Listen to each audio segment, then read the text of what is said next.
الحمد لله وكفى وسلام على عباده الذين اصطفى أما بعد أعوذ بالله من الشيطان الرجيم بسم الله الرحمن الرحيم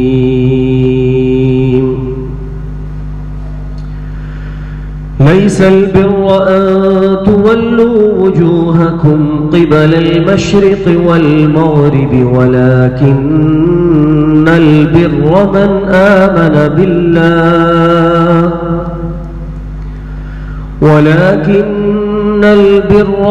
آمن بالله واليوم الآخر والملائكة والكتاب والنبيين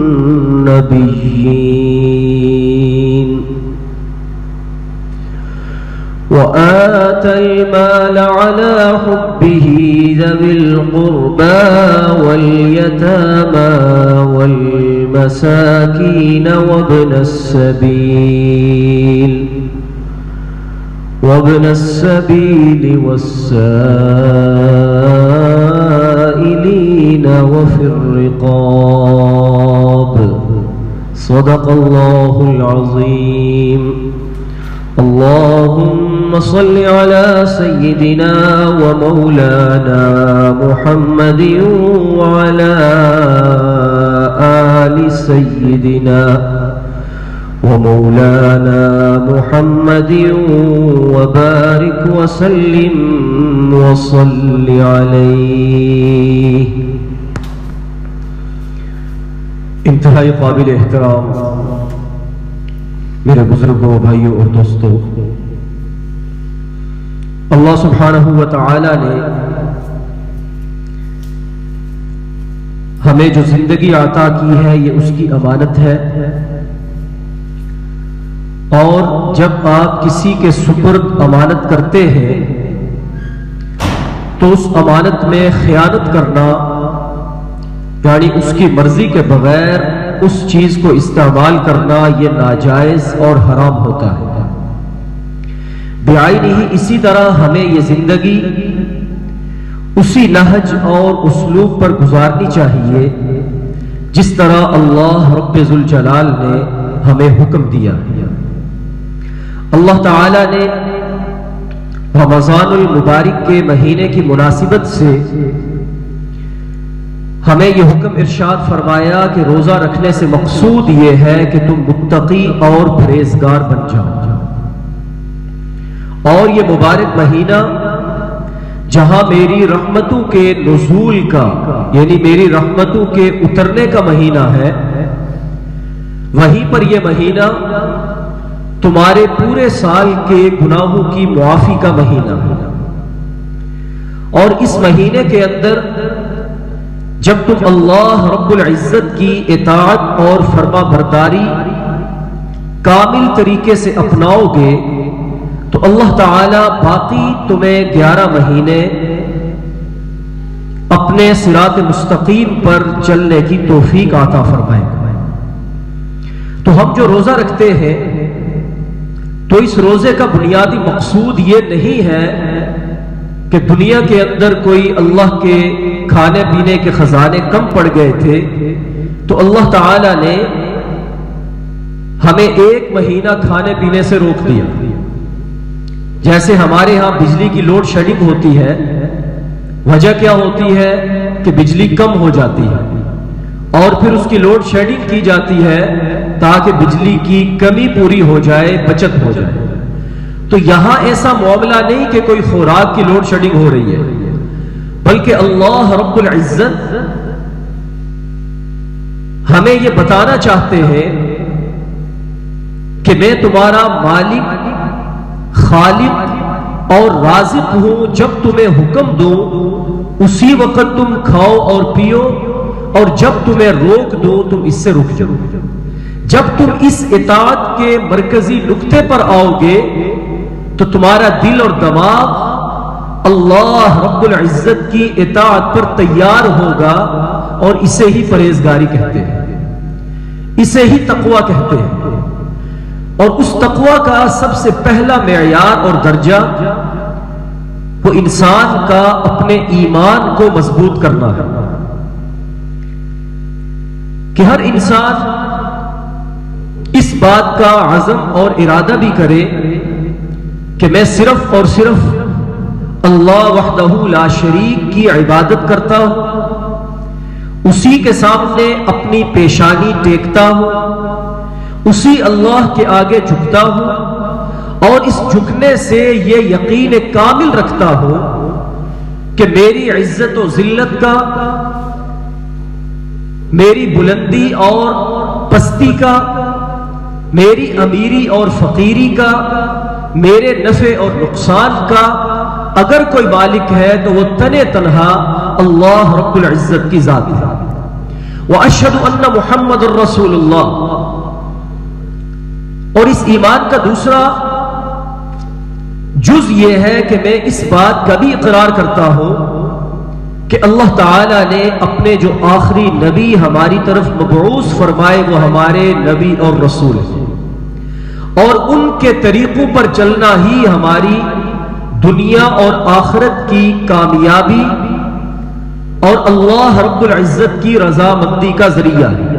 قُلْ إِن كُنتُمْ تُحِبُّونَ اللَّهَ فَاتَّبِعُونِي يُحْبِبْكُمُ اللَّهُ۔ اللہ تعالیٰ قرآن میں بھی یہی فرماتے ہیں کہ اگر مجھے راضی کرنا ہے، مجھے محبوب بنانا ہے، میرے نبی کی اطاعت کرو، اللہ تعالیٰ تم سب کو اپنا محبوب بنا لے گا۔ تو یہ ایمان ہے کہ ہم ہر چیز میں اللہ رب العزت کی ذات پر یقین رکھیں، اسی پر توکل رکھیں۔ وَعَلَى اللَّهِ فَلْيَتَوَكَّلِ الْمُؤْمِنُونَ، کہ ایمان والے جو ہیں ان کا بھروسہ، ان کا مان، ان کا توکل وہ اللہ تعالی کی ذات پر ہی ہوتا ہے۔ اس عقیدہ ایمان کے بعد انسان کے متقی ہونے کے لیے دوسرا درجہ وہ معاملات کی وہ پابندی ہے جو شریعت مطہرہ نے ہمیں بتایا۔ ایک وہ معاملات ہیں جو اپنے ہم دماغ سے کرتے ہیں، یا برادری کو دیکھ کر کرتے ہیں، یا رسوم اور رواج کے پیچھے چل کے کرتے ہیں، یا دوسری اقوام کو دیکھ کر کرتے ہیں، یا کسی اور کی نقل کرتے ہیں۔ ایک معاملات کی خوبی اور بہتری اور حسن معاملت یہ ہے کہ ہم شریعت مطہرہ کی روشنی میں اپنے معاملات کو انجام دیں۔ اور اللہ تعالیٰ نے ایمان کے بعد سب سے اہم چیز جو ہمارے ذمہ لگائی وہ اپنے ارد گرد لوگوں کے ساتھ معاملات کو بہتر سے بہتر رکھنا ہے، اور یہ متقی ہونے کے لیے، پرہیزگار بننے کے لیے، اللہ رب العزت کی امانت کی پاسداری کرنے کے لیے از حد ضروری ہے۔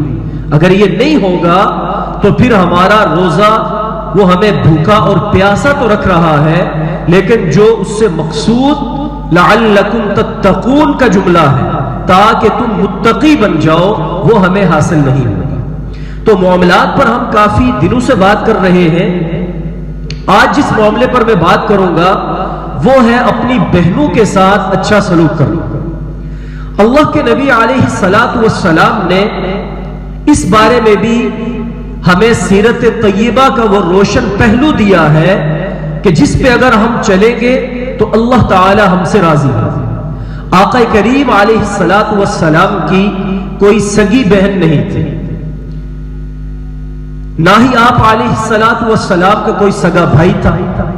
آپ در یتیم تھے۔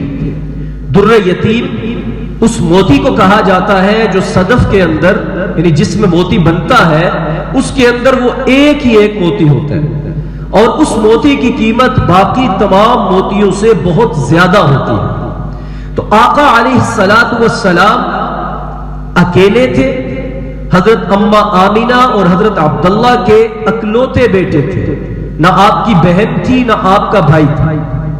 آپ علیہ الصلاۃ والسلام اسی طرح دنیا کے اندر جب تشریف لائے، والد کا انتقال ہو چکا ہے، والدہ موجود ہے، تو عرب کے دستور کے مطابق اس وقت بچوں کو اچھی صحت دینے کے لیے، اچھی خوراک دینے کے لیے، اچھی آب و ہوا اور فضا دینے کے لیے شہر سے باہر گاؤں اور مضافات کے اندر بھیجا جاتا تھا، اور دائیاں آ کر انہیں لے جاتی تھی، انہیں دودھ پلاتی تھی، انہیں عرب کی باہر کی مضافات کی اچھی آب و ہوا میسر آتی تھی، اور اس طرح وہ پروان چڑھتے تھے۔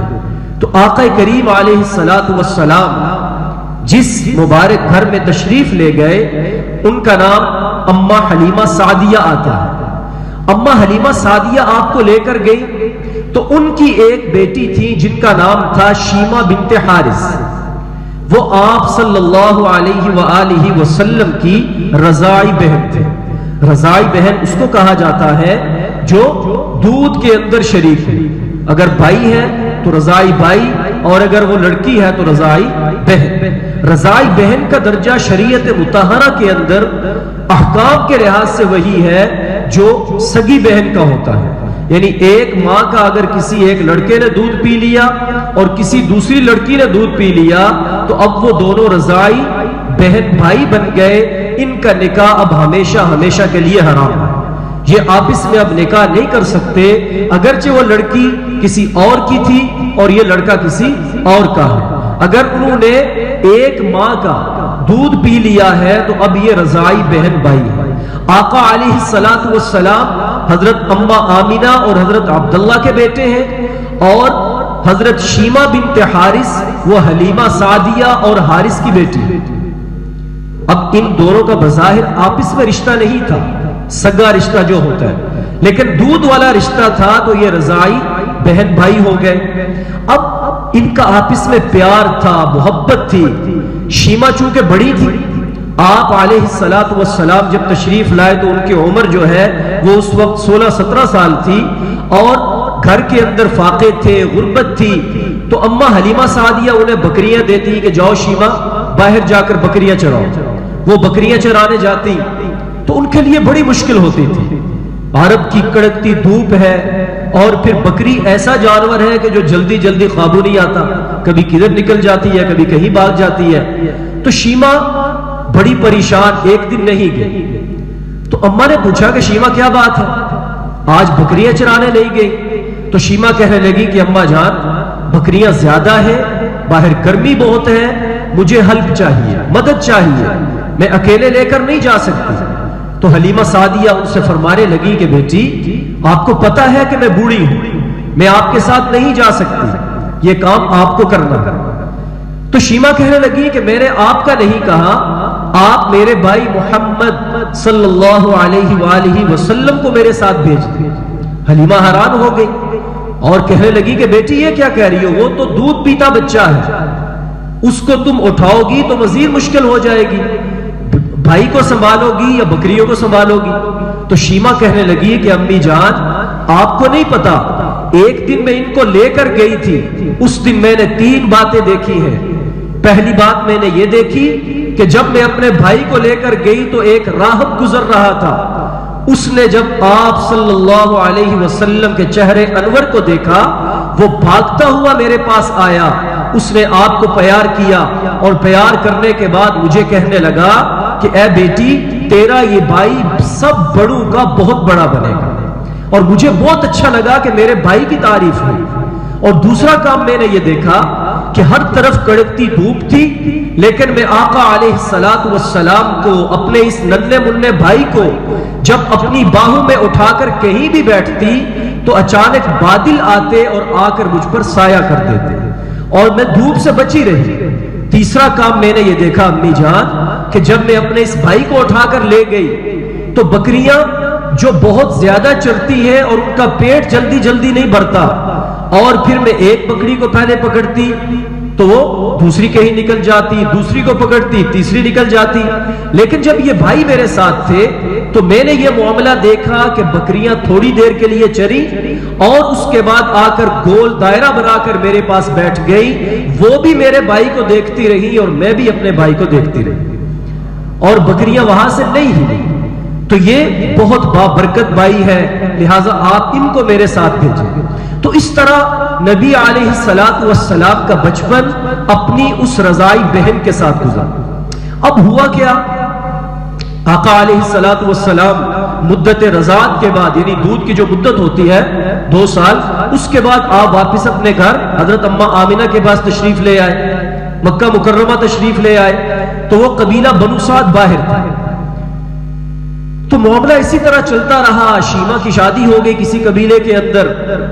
تو جب فتح مکہ ہوا اسی رمضان المبارک کی 17 تاریخ کو، تو فتح مکہ کے بعد مسلمان ہتھیار اتارنے لگے تھے کہ جبرائیل امین تشریف لے آئے، اور آ کر یہ عرض کرنے لگے کہ یا رسول اللہ صلی اللہ علیہ وسلم، اللہ تعالیٰ نے تو ابھی فرشتوں کو ہتھیار اتارنے کا حکم نہیں دیا، لہٰذا حنین کی طرف چلے.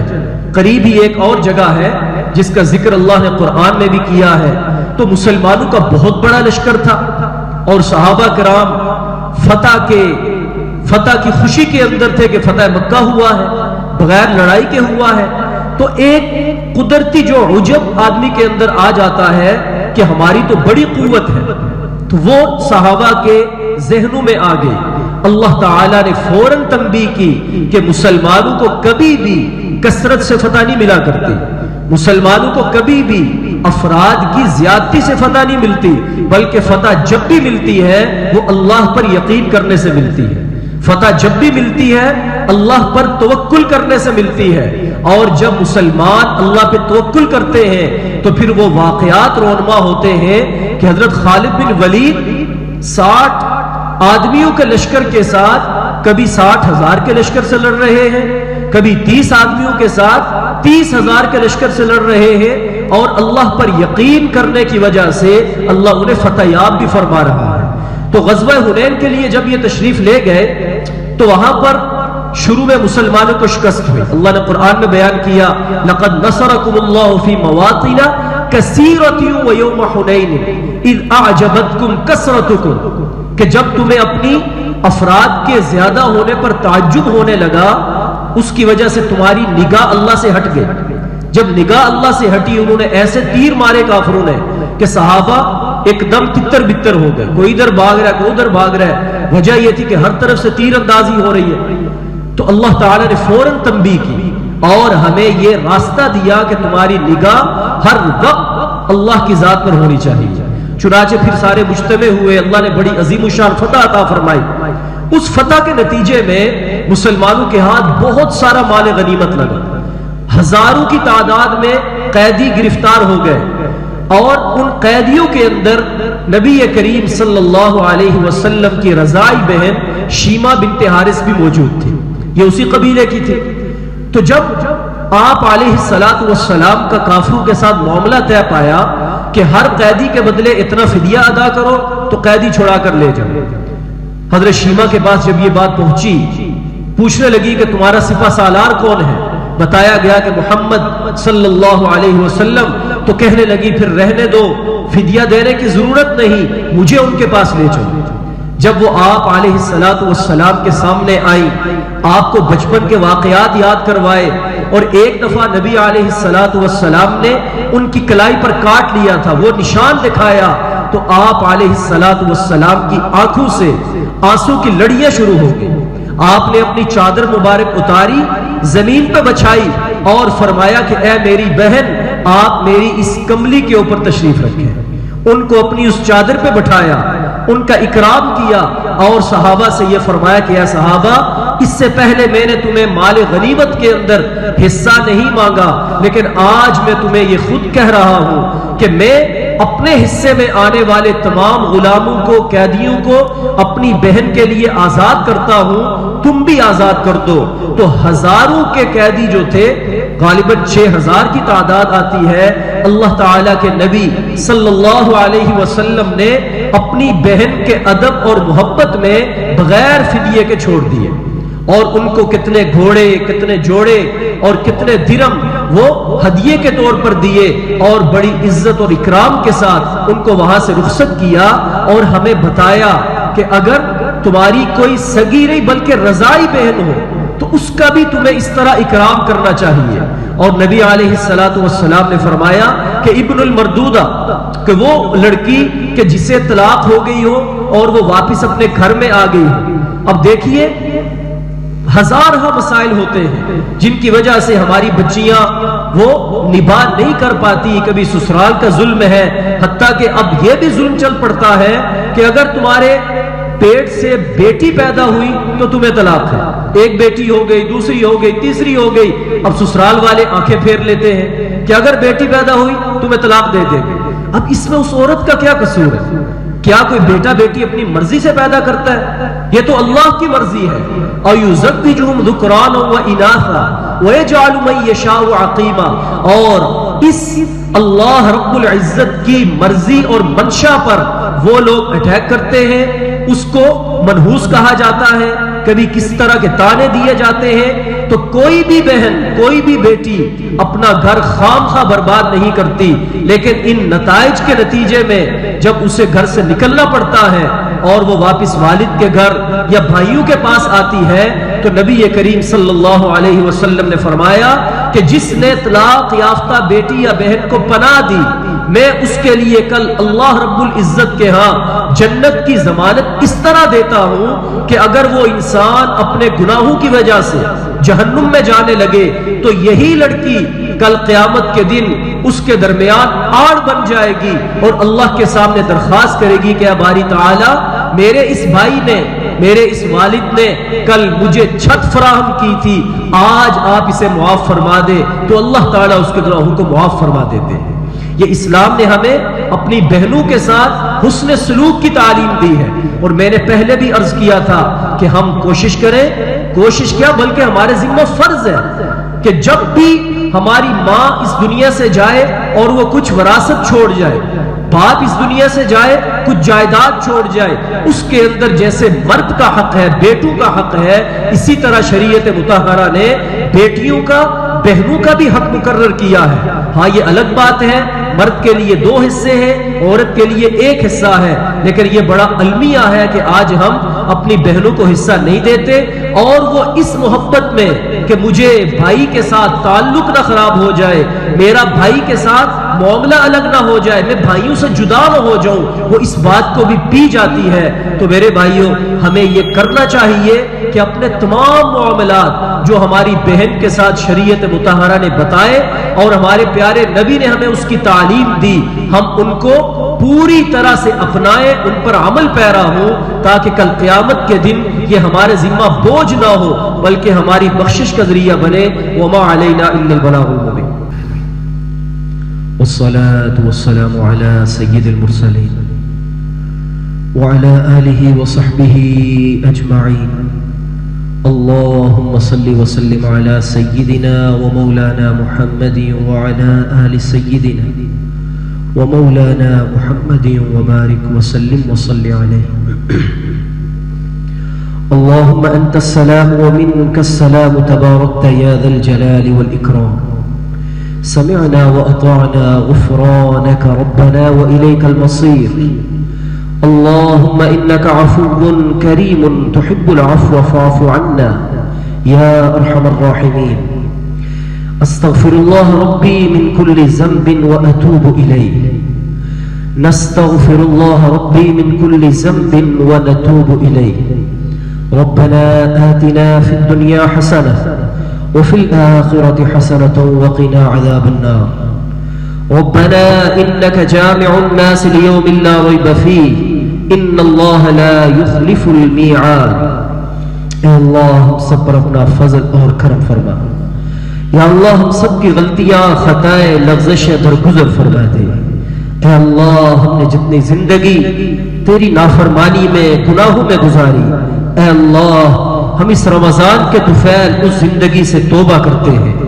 اے اللہ تجھ سے معافی مانگتے ہیں، ہماری معافی قبول فرما لے. اے اللہ ہمارے تمام سابقہ زندگی کے گناہوں پر معافی کا قلم پھیر دے. اے اللہ ہمیں اپنا مقبول، صالح اور نیک انسان بنا دے. اے اللہ ہمیں صراط مستقیم پر چلا. اے باری تعالی ہمارے قلوب و اذہان میں ہدایت کا چراغ روشن فرما. اے اللہ ہمیں اپنے منعمین میں شامل فرما. اے اللہ ضالین اور مردودوں سے نجات عطا فرما. اے اللہ تمام مرحومین کی مغفرت فرما. جس کے والدین اس دنیا سے جا چکے سب کو جنت الفردوس میں اعلیٰ مقام نصیب فرما۔ اے اللہ جن کے حیات ہیں تا دیر ان کا سایہ قائم اور دائم فرما۔ اے اللہ تمام اہل اسلام کے جتنے مریض ہیں بیمار ہیں سب کو شفائے کاملہ عاجلہ عطا فرما۔ اے اللہ ہمارے رمضان کے روزے قبول فرما، اس کی کمی اور کوتاہی کو معاف فرما۔ اے اللہ روزے کے نتیجے میں ہمیں تقوی اور پرہیزگاری عطا فرما۔ ربنا تقبل منا انك انت السميع العليم وتب علينا انك انت التواب الرحيم وصلى الله تعالى على خير خلقه محمد وعلى آله وصحبه اجمعين آمين برحمتك يا ارحم الراحمين۔